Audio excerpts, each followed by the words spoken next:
எதிரில் அமர்ந்திருக்கக்கூடிய அன்பு சகோதர சகோதரி அனைவருக்கும் இனிய மாலை வணக்கத்தை தெரிவித்துக் கொள்கிறேன்.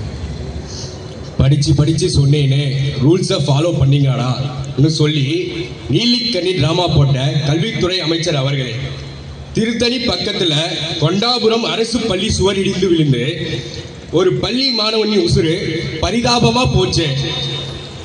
அப்போ எங்க சார் போச்சு உங்க ரூல்ஸ்? 40 உசுறு போனாதான் நீதி கிடைக்க பாடுபடுவீங்களா?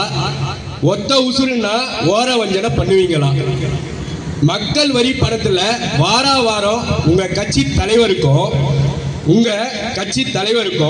உங்க இளம் பெரியாருக்கும் விழா எடுக்க தெரிஞ்ச உங்களை போல ஆளுங்களுக்கு மக்கள் நிதியை சரியா பயன்படுத்தி பள்ளி கட்டிடங்களை தரமா கொடுக்க தெரியலையா?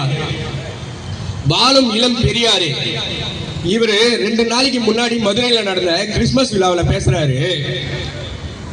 என்னன்னு பாத்தீங்கன்னா, அதாவது திராவிட கொள்கைகளுக்கும் கிறிஸ்தவ கொள்கைகளுக்கும் வேறுபாடு இல்லை. இரண்டு கொள்கைகளும் மனித நேயத்தையும் அன்பையும் மட்டுமே போதிக்கின்றன என்று பேசுறாரு. என்றைக்காவது இந்த இளம் பெரியார் இந்துக்களுக்கு இவ்வாறான போதனைகளை வழங்கியது உண்டா?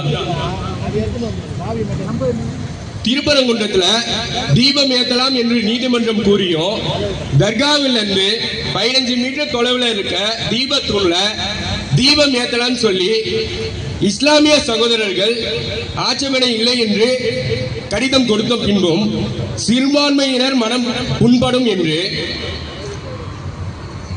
தீபம் ஏற்ற அனுமதிக்க மாட்டோம் என்று காவல்துறையை ஏவல் துறையாக பயன்படுத்தி கலவரத்தை தூண்ட நினைத்தவர்கள் மத சார்பற்ற கட்சி என்று தங்களை தாங்களே கூறிக்கொள்கின்றனர். வேடிக்கையாக உள்ளது. பாசிச அரசியலை இவர்கள் செய்துவிட்டு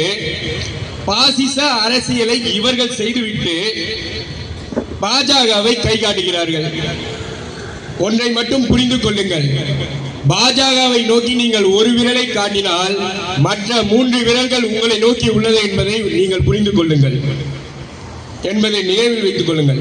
எனவே தீய சக்தி திமுக இனி தமிழகத்திற்கு வேண்டாம் என்று கூறி வாய்ப்பளித்தமைக்கு நன்றி கூறி விடைபெறுகிறேன். நன்றி, வணக்கம்.